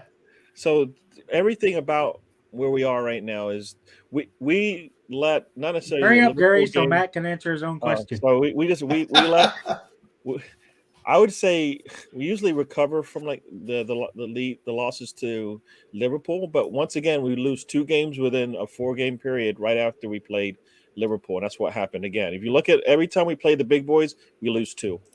Play Liverpool, we lose 2. Play them again, we lose 2. It just does. We never recover. Plus, we had the injury, so yeah. It's the manager. It's the manager of the month award, Gary. It's the curse. Yeah. He won't be winning it for April. No, I don't think so. No, I've just seen Mr. Thompson said we're coming to the Emirates to get the points, lads. You suddenly got very confident, Mr. Tom. No, Mr. Tom, we need those points. We need those 3. I have a question for Gary before you join, Gary. I don't know if you were in the comments or you heard it. I'm asking the question as a number 9 strictly, and we know Lacazette plays a number 9 in a different way. Do you think the team will be better with Eddie and Nketiah as a number 9 over Lacazette in the team? The way we're playing it, yeah. Because he's going to actually have some legs on him. He'll be able to be up there when we are attacking. That's the thing we don't get. The problem is will we have somebody to take on the role of Lacazette, even though, you know what? Lacazette hasn't been holding up the ball much anyway, so I don't think that's going to be an issue for us. That's the problem. When he was doing his job really well, you could see the difference. But he's not right now. And that, to me, is just wear and tear. He cannot. That's why I think he needed to rest, not because he was doing a bad job or something, just because he can't give us what he was consistently over time. And now we've hit. He may have hit that wall where he's not going to give us what we got. I think he's been taking Erdegaard's spot in the field a lot of the time as well. They seem to collide and be in the same spaces. So I think Eddie can get on the end of things, and we're going to need goals, Gary. Well, that's the trick is yes, but then how are we managing our midfield? Who's going to take that midfield role where they're going to control it like we had? Who's going to take the bits and pieces that Partey was doing and help us there? I'd play double pivot with Granit Xhaka and El Neni. El Neni, and that's the problem. Why is El Neni not getting to play? And this is the problem. You're going to bring him in. He's going to look rusty because he hasn't played in like months, right? And then we're not going to get anything out of him. That's why I always wanted some rotation with the players, because the players on the bench need it. I said earlier, Gary. That second goal we conceded. If El Neni's on the field, he's standing right there on the penalty spot to challenge the player taking that shot. Yeah. But this is where, right, at the end of the, when you get to a crunch point like this, when you're looking at top 4, it's within your grasp. You don't do anything stupid. You keep it simple. You use the tools in your toolbox that can get the job done. You don't do anything fancy, and you just, whether it's a 1-0, that doesn't matter. Just get the result, move forwards onto the next one. Keep it tight and do the simple things and do the basics. Don't start tinkering around. And this is the thing. I agree with you, Ray. I think Xhaka and El Neni, that centre midfield pairing, it's not exciting. It's not going to, stir things up and cause excitement. But what it is going to do is it's going to provide you some sort of protection, and it's not going to leave you as exposed. And I think this is where, coming into this part of the season, I think these are the lessons and these are the things that we really need to be learning and be implementing to make sure that we get that top 4 place. Because if we do things like we did against Brighton and start tinkering and putting players out of position, we're cutting our nose off to spite our face, because we can't use that excuse anymore of, oh, well, I haven't got the players at my disposal. I haven't got that left back. I haven't got that centre midfielder anymore. We can't use that excuse. We can't use it now. Arteta said he had what he needed. Yeah. Yep. He said he had what he needed. He said, you know what? Yes, I understand the January window, the way it went, but we have what we need. So obviously that means he's got cover. Yeah. And his cover wasn't really good cover because he decided that Xhaka is better on the back line, which doesn't make any sense because you went out of your way to buy a player to cover for Tierney Martinelli and was cover better for on the back Tomiyasu. line. You're not using them, and when you don't use them, that's what you get. You get performances like we saw from Tavares. And guess what? Xhaka did exactly a similar. He was worse to me in the sense that he left the back line exposed, right? He kept drifting way Tavares just forward. didn't make a good play on the ball. That's what he didn't do. And the second goal was all on Gabriel in that Crystal Palace game. So for me, Tavares, the only thing he didn't do is on that cross, he did not play the ball. He didn't. His first instinct should be to clear that ball out of there, and he didn't. He got pushed down, and you can't get. That's like the goalkeeper getting tied up. You cannot get tied up on a cross, and that's what happened. He got tied up with a center back, and luckily the ball fell to them. Gary, again, it seems like Tavares being punished. We see in the FA Cup game he's been punished, and this Palace game he seems to be punished. Yeah. You know, this is something that people will level criticism against Arteta. He seems to single out certain players. Who do you start at left back next weekend? You can't play the left back. Left back. Yeah, it should have been Tavares' third game in a row. Yeah. That's what it should have been. It should have been Tavares' third game in a row. Left back. And if you're going to do something crazy like that, then you put Saka back there. Because we're trying to get points. So why don't you just put Saka back there? Because he knows. So I mean, that's for me. That was a better risk because then you're going to bring. Why wouldn't you do that? All right, you played all four of the youngsters anyways. Why don't you give yourself a better chance to win? You know, and play Saka back there. If you're going to go crazy, Xhaka on the left back didn't work last year. Guess what? It's very simple. How many times do you have to fail? You know, he gets hit in the head with a hammer, and he keeps going back again. I mean, just it's very simple. It goes back to him saying that he asked him to play striker. He plays striker for him. You buy a left back in the summer to cover yourself in these situations, and you don't use a fit left back in that situation. It is inexcusable. I can't see any excuses for that personally. No. And there's no way you can look at that and justify it. I went into it's because he said Granite would play striker if he asked him to. Think about it. If you're the owner of the team, right? You're the owner of the team, and you have some semblance of knowledge in football. All right. Well, why are you buying Tomiyasu? Why are you buying Tavares? Why are you buying Sambi? The answers are what? We don't have a right back. We need cover at left back, and we need cover behind Partey. All right. Cool. Now, what happened in the last game? Why don't you use your cover? That's what it's for, right? Serious questions have to be asked. Somebody's got to take some ownership, and it's got to, responsibility about what they did. He messed up. He should, and he doesn't say it.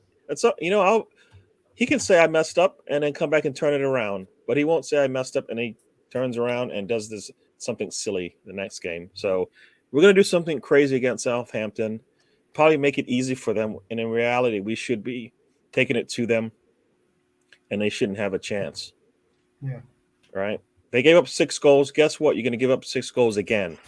That's the way the mentality should go. We're good enough to put 6 past them if we play.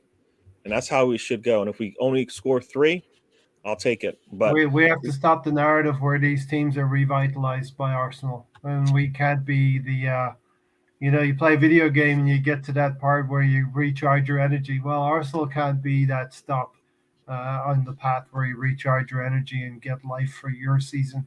Yeah. We need those 3 points against Southampton. Yeah, absolutely. And if we don't,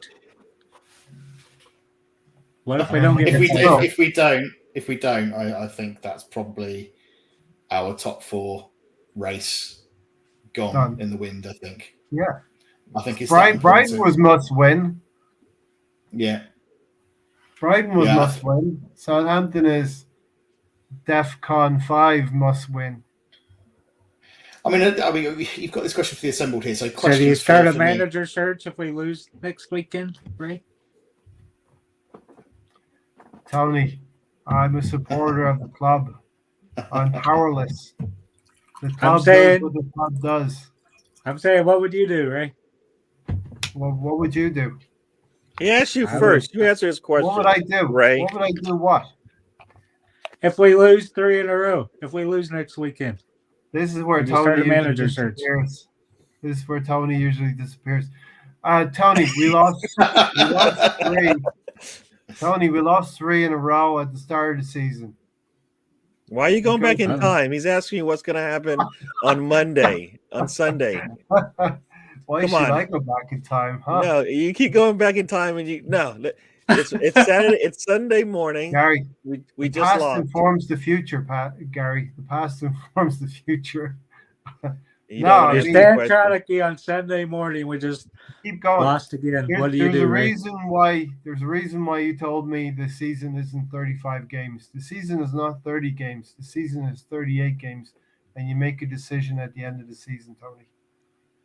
You want to start looking? You want to call up Make a the era? decision at the end of 38 games. You want to call up Big Pat?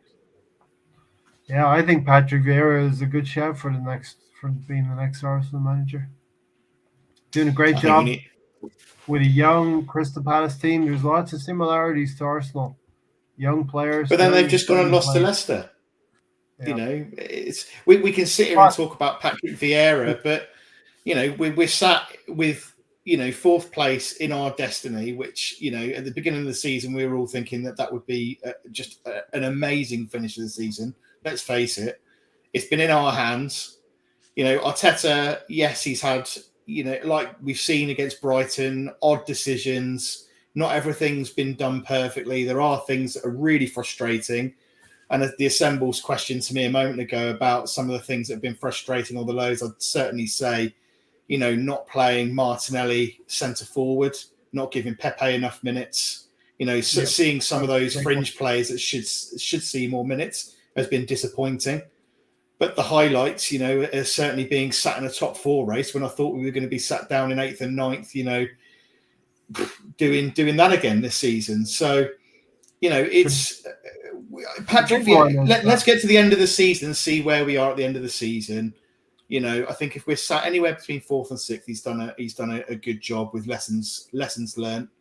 But next season will be the make or break season for him, I think. I just had to look at the score of the Crystal Palace Leicester City game. I don't know who those people are that scored. Do you? Yeah, I watched some Leicester games. No, I haven't watched enough because I don't know who those guys are. Dewsbury Hall. Matt, you want to never heard of him. Of Leicester beating Crystal Lockman, Palace? I think I've heard of him, but I just you'd think Dewsbury Hall. Yep. You think Leicester would be a top 4 to 6 team coming into the year? They've been disappointing. You would have done. Now they're coming on their way up. Yeah, I mean, like I say, you know, Leicester, it's been a bit of a topsy-turvy season this season. There's some teams in places where you never thought they would be. Everton being one down the bottom end of the table, you know, the likes of Leicester, you know, not being in the running for a kind of a top 4 or 5 place. The interesting thing as well, everywhere in Lords, the Leicester City owners, they haven't fired Brendan Rodgers. There's a lot to be said about stability as well, Tony.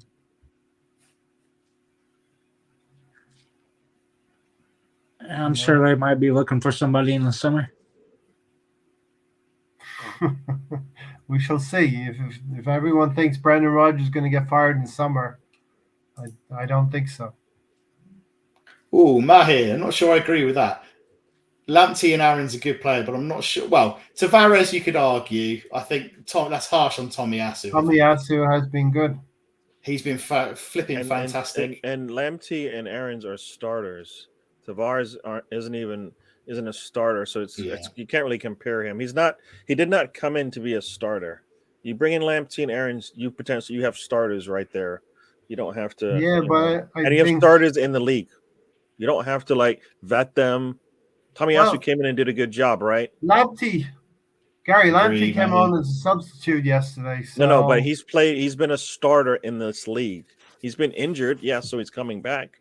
But he's been a starter in this league. I've seen him start games, right? You don't have to. That's did Arteta do the right thing in pulling him out before his game, or should he talk to him, then gave him a few minutes, see if he improved? Who improved? Our left back, our backup left back. He pulled him at halftime. Should he try talking to him during that Forest Cup game, or should he did what he did? Hi, Helen. Good to see you. No, you're not too late to join. Welcome. Cheers, Alan. You're Good to still see in you. the type race, Alan. Yeah, I don't know what, you know what, the one thing he should have said to Vaj when he took him off in the last 2 games is, don't worry, you'll be back. Because I don't believe he got pulled for any of the right reasons in either game. The entire team sucked against Nottingham, right?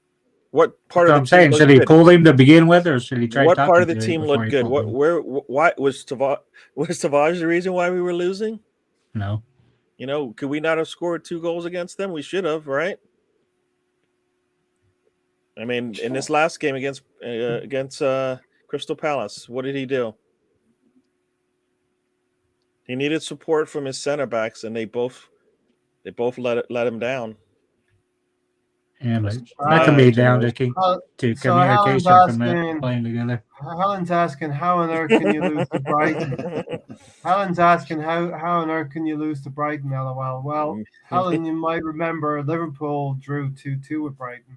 So there's levels to it. You know, Yeah. Brighton are a difficult team. You weaken your midfield and you weaken your back line. That's how it happens. That's it. And you picked the wrong left back. We were mentioning Tsimikas. He would come in when Robertson is injured, not Henderson playing a left back. Yeah.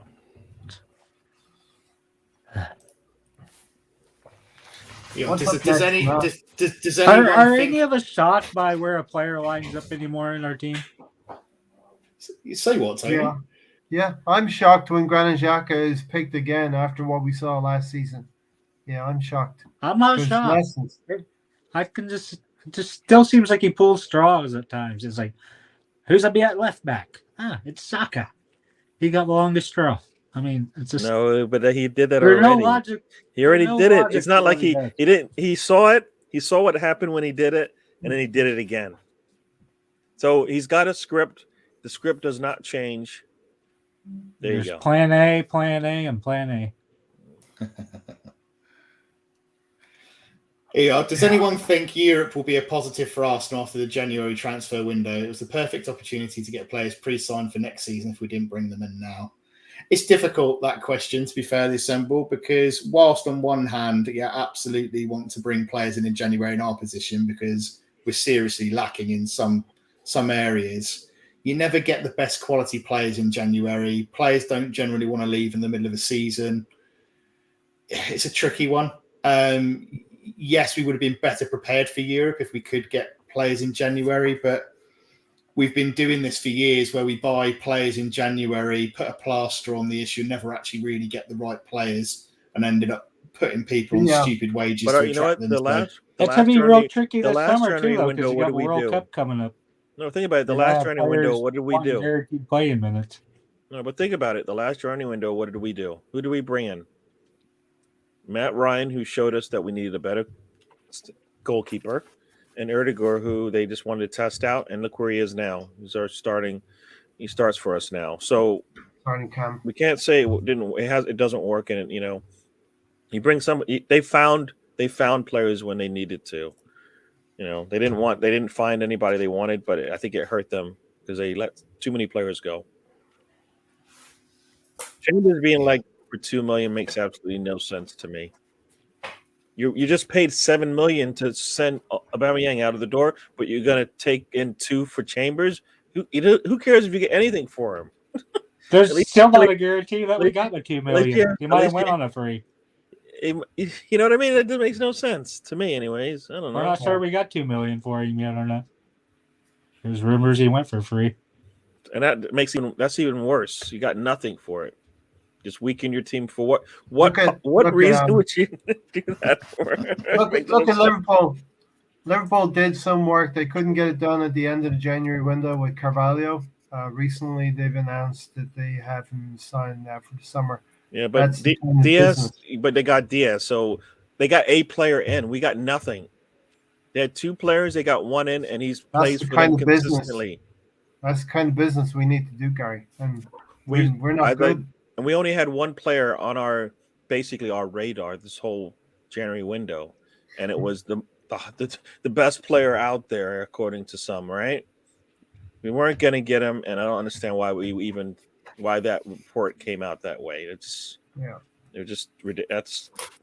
If that's what they were thinking they were going to get, they got. If that was the case, then it had to be another player behind him because you can't go out for Dusan and not have a player close to that level that you can also go out and spend a lot of money on, right? I don't know. They would have had to make contact with some other strikers. Yeah.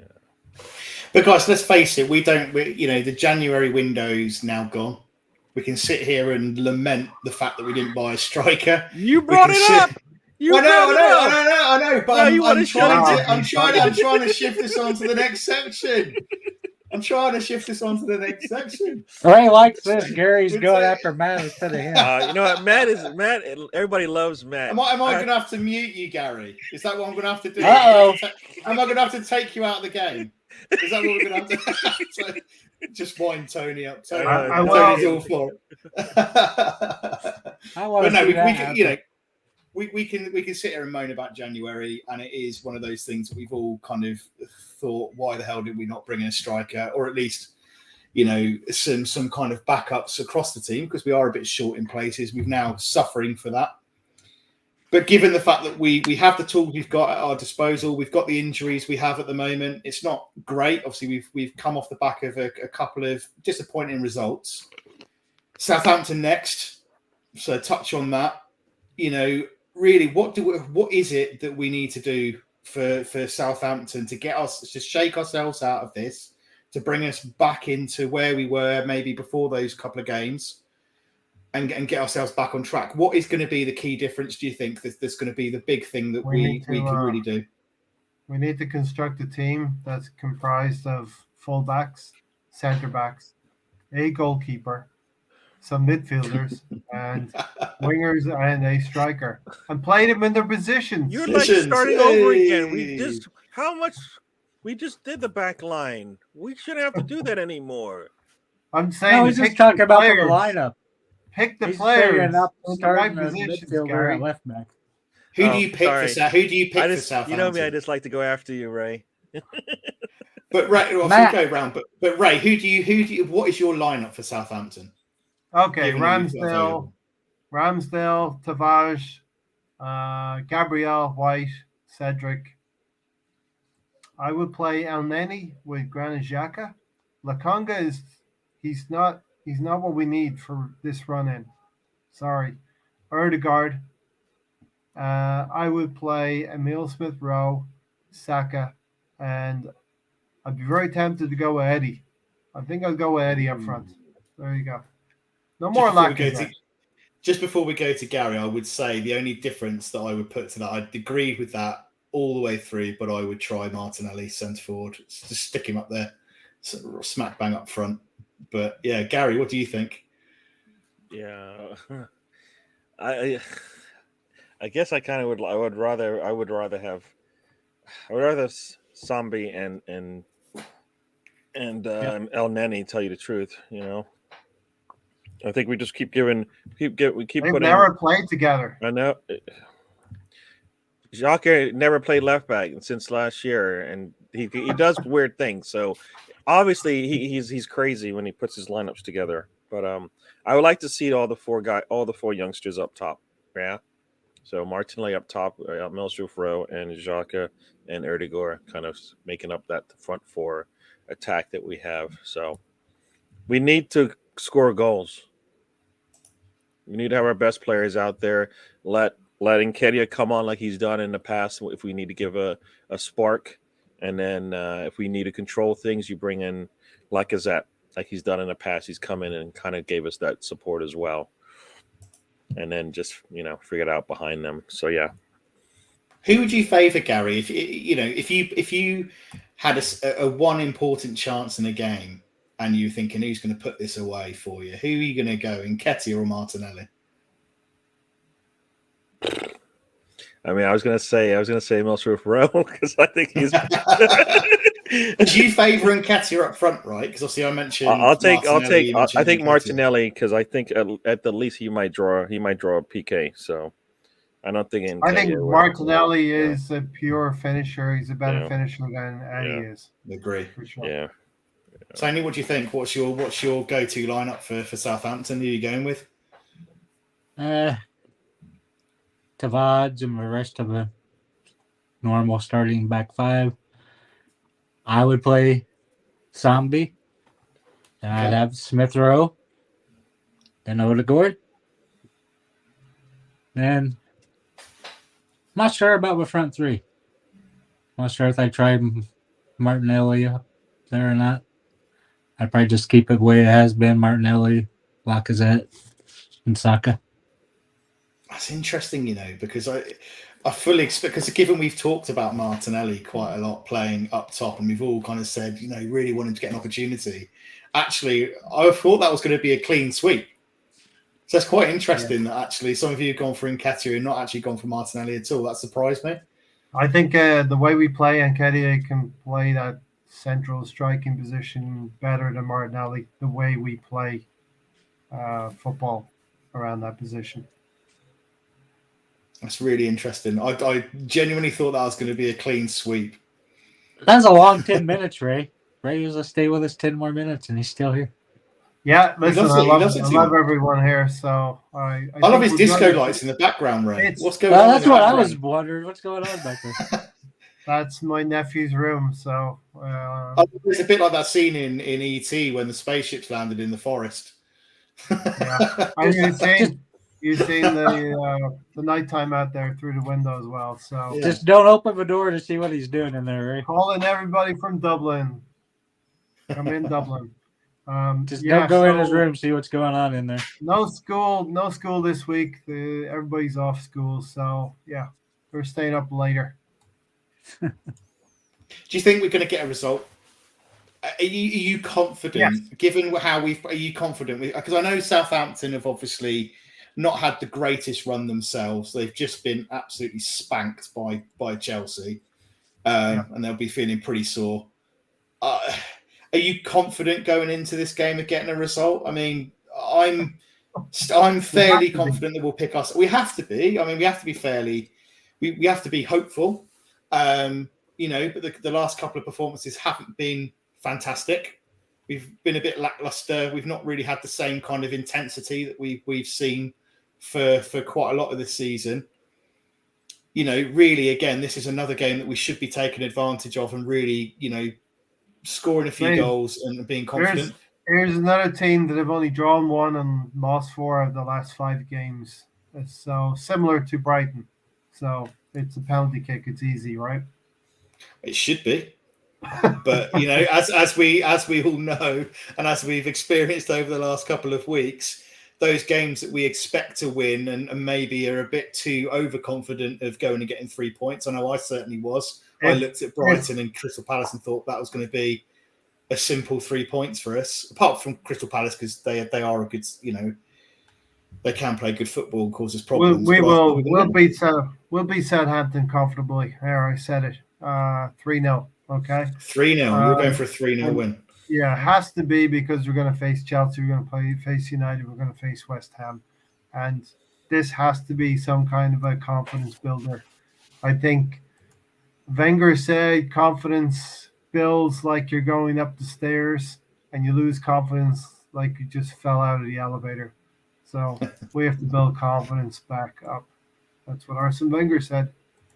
I'm confident that these players have the attitude. I think they're not like the players that we've had previously where the heads will drop and they throw their toys out of the pram. When you've got the likes of Ramsdale, etc., and we've seen that togetherness in the squad this year. And Ramsdale's been very good at kind of, picking players' heads back up, keeping us positive, keeping us kind of, from kind of losing too much confidence. And we tended to bounce back quite well this season where we've had, the odd dodgy result. Gary, are you confident that we're going to go into, like Ray's obviously said he thinks we're going to kind of go in and get a comfortable 3-0 victory. How do you see that game playing out? I thought we would respond from the Crystal Palace game. We didn't.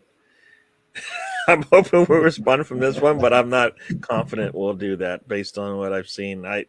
They will surprise us, and I guess that's when they lower you down to your expectations are so low that then they surprise you, and that's probably what's going to happen. But I would not be surprised if we come out struggling again. That's kind of what we've done. So it will it will either cement where we stand in terms of not even challenging for top 4, or it will, hopefully it just wakes us up and goes, you know what, we're better than what we were in the last 2 games. I think the way you reminded me a little bit, Gary, it's like we're 1-0 down, and the next goal is very important. We're 1-0 down, and we need to get the next goal, and that has to be a win. Yep. So I think I don't know what to think how this team's going to react, because we haven't shown this, shown that we're going to turn it around this quickly like this. I would have liked to have seen something I can say, all right, we tried it. It didn't work, but it is the right thing to do. Tony. Oh, he's alive. Yeah, he's alive. He's alive. He's all right. I'm here. Yeah. Just had to check there, for Tony. Gary to shut up. Which I'm used to doing. Wow. Dude, I talk for like 20 minutes, and then you talk for like 30 seconds, and then you complain. Yeah, let's see how long you can go now. All right, Tony, clock's on. My turn. We're definitely not clock's to beat them. We're definitely not to beat them 6-0 like Chelsea just did. Going back to February, they beat Spurs, drew with United, beat West Ham in the FA Cup. Then they've had a lot of terrible losses, but you never know with them. They used to be our bogey team. It's a team we should win, no matter who we filled out there or what position. We're a far better team. If we want a top 4, it's time to wake up. Should have woke up for the Palace game. Should have woke up for yesterday. But we definitely have to be woken up for Southampton, of all teams, who have to be woken up for. It's kind of states where we are, but we should get a win. There's a question for you, Tony. Tony, say yes.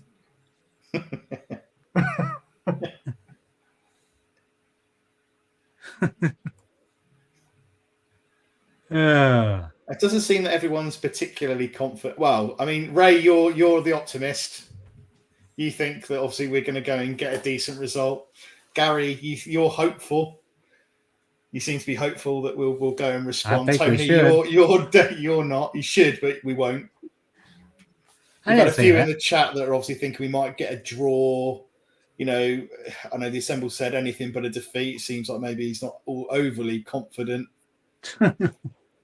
Again, not confident in Arteta there to guide us to where we need to be. But you know what? Look, I think we will see. I think we will see a bounce back. I think this team have shown that in previous times this season. I think Arteta will rally the troops. I'm just hoping that, like I say, we play the right players in the right position. I think as long as we do that, I think the personality of the team will ensure that we bounce back and get a result. I don't think it will be a 3-0. I'm not as confident as Ray. I think I'll probably... I think what did I put down? I think up here I'm going 2-0. 2-0 Arsenal or 2-1 Arsenal, potentially. So I do think we will get a result. But it is critical, I think. I think if we win this game, we're still in the running for top 4. Because like Ray said, Gary said, Spurs do tend to drop points as good as they are at the moment. I think, there's probably a game in there where they will drop. They will drop a game somewhere. So as long as we get these 3 points under our belts, I think it's really important for that. But if it goes the other way, it's over. I still believe in the Spurs being Spursy. I don't think that's changed.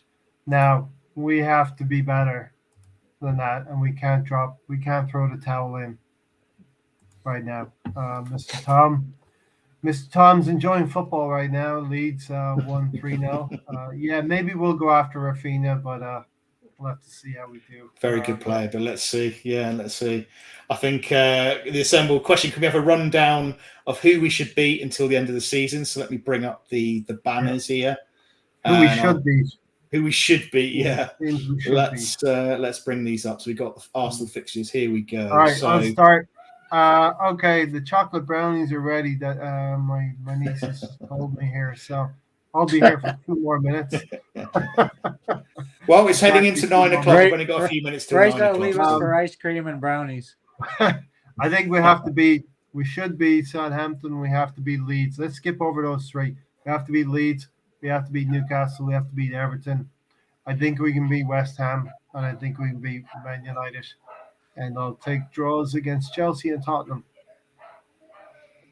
Not a bad shout, Gary.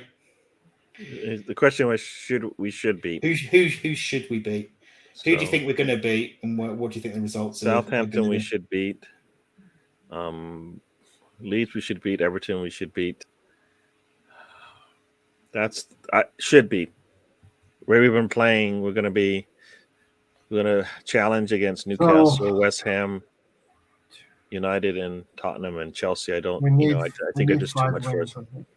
Yeah, I don't know how we get the other 2 wins the way we've been playing. So Southampton, if we beat Southampton 1-0, that doesn't give me too much confidence that we're going to go out there and challenge against Chelsea and United and West Ham in those 3 games. We go out there against Southampton and we win 3-0, 4-1 or something like that, then I'll feel like we have a chance. But we can't, it should not be a struggle against Southampton. Gotta get myself a cup of tea as well. So listen, I'll bow out at this moment then, because I can't chase down your brownies and ice cream. I can't turn that down, right? Absolutely 5 not. wins: Southampton, West Ham, Leeds, Newcastle, Everton. That's 5 wins. Draw with Tottenham and Chelsea. Will it be enough? We have to win 3 of the 4 against Chelsea, Man United, West Ham, and Spurs. And look, Spurs have some difficult games as well. They're going to play Leicester. They're going to play Liverpool. They're going to play Brentford. I think they'll be tough games, and they have to face us as well. It's looking more and more like the big TV companies will get their big game in May for the top 4 decider. And as Helen said, just make sure Man U do not get in top 4. Well, I don't think we have to do anything with concerning that. I think they will mess it all up by themselves, Helen. So, great podcast, Matt. Thanks for hosting. Gary, Tony, thanks for joining. I'm sure you guys will continue on for a few seconds more. We will do. I'm going to get out of here. And thanks, everybody, for watching. Slap a like. All of the... you know how to get rid of Ray? Just dangle some sweets in front of him and he runs off. Me out. See you later. Thanks, everyone. Cheers, Ray. Thanks very much. Enjoy your brownies.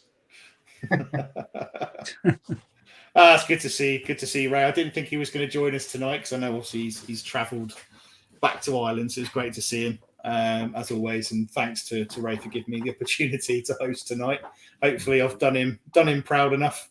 It's always difficult the first time, so I know Gary, you're a pro at that these days. You're hosting on pretty much every channel going, so you're the master. I need to learn some tips and tricks from you, I think. I'm not that good. I'm still learning. No. Look, I think, obviously kind of coming to the end of the podcast, I think the general feeling is that, it's a setback. It's not great that we've lost the last 2 games. I think there's a bit of mixed feelings on the panel and in the chat in terms of what the Southampton result's going to be and what we can expect. I think, really all we want as Arsenal fans is to see players being played in the right position, see a result, go and see us actually put a performance on and play how we know we can and not get our heads down and go and get a silly result against Southampton, because we don't want that top 4 race to be over next weekend. Like I say, it's difficult. We've got a good set of games there to go and play. We've got tough ones. We've got Chelsea. We have got United, which I still believe will be a difficult game. Spurs, that North London derby is going to be a challenge. It'll be interesting to see how those lot down the road get on and where they drop their points. So it's going to be difficult. It's going to be challenged, but I think we will see an improvement. Yeah, so I'm probably going to finish it up and wrap it up there because we've kind of covered off the Brighton game. We've talked about kind of that top 4 race, how we think we're going to be getting along there. We've talked about the Southampton game, the results. We've talked about, what we think the lineup's going to be, what the scores are going to be. And I know it's now just hit 9 o'clock. So I will say goodbye to everybody. Thank you for joining. Appreciate that. Thanks to Tony and Gary for jumping on. It's been good to have you, as always. Good to see Matt you. just one second supper. Supper, my supper. Oh God, yeah, I can't leave without saying supper, can I? I'm having pizza tonight. Leftover pizza as well. It's not even nice new pizza. It's leftover. So be reheated. It's pepperoni. Good Which job. I just wanted to know if I absolutely ages. No, that's all right. That's all right. I wanted to send you a nice lasagna so you could mute Gary. All right, see Gary, do you know what? You can kind of just punch him virtually to the side. No, well, what? There we are. Gary likes me. Yeah. He doesn't show it, but he keeps me around for some reason. But no. Look, thanks for joining us, everybody. Thanks, Ray. Thanks for giving me the opportunity. Tony, Gary, good to see you. We'll see a great show tonight. Thanks to everybody in the chat. Fingers crossed the last 2 games were just a blip. Hopefully we'll see a response over the next few games. It's a blip like my hair coming and going. A blip, yeah. We don't want that roller coaster. We want a smooth, kind of easy ride to the end of the season, Tony? But yeah, don't forget to smash the like button, hit subscribe if you haven't already, and if you're free, obviously join the next Arsenal Fan Circle podcast on Thursday as well. That's late on Thursday, so keep an eye out for the notifications on Twitter. See you there, and fingers crossed for a win against Southampton tonight. Come on, Eunice. All right, come on, guys. See you. Night, everybody. Good night. Good night, Tony. Good night. Tony.